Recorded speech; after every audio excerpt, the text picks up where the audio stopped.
السلام عليكم ورحمة الله تعالى وبركاته. صاحبي السلام ما تعبان كانوا حيوكو سابسين هاي لعقتا سان ognahay lacagta maanta waa waxa kaliya oo maanta qof bil kasto bil aadan oo u rafaado juhud iyo waqti u geliyo si oo maanta oo ku yeesto lacag fara badan laakiin waxa saasita waxa jira waxyaabaha qaar oo aanan ku iibsan karin lacagta hadii aad tusaale ku siiyo maanta lacagta waxa ku soo iibsan karnaa saacad laakiin ma ku iibsan karno waqti sidoo kale lacagta waxa ku soo iibsan karnaa buug laakiin kuma iibsan karna aqoon sidoo kale lacagta waxa ku iibsan karnaa maanta guri laakiin lacagta guri ma noqoto sidoo kale waxa ku iibsan karnaa lacagta sariir taasna sariir laakiin kuma iibsan karno hurdo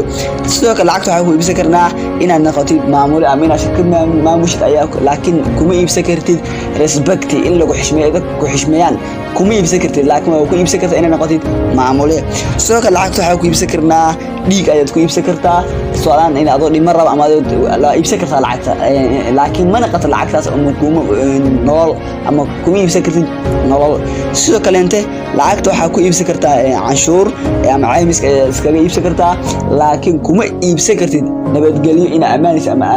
maanta badbaadis ama dhimanaysid ama in wax ku soo gaarayaan nabadgelyo kuma iibsan kartid ina faanta rijiya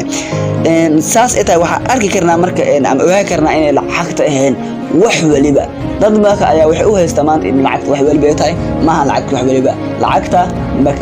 makaan ama boos bay leedahay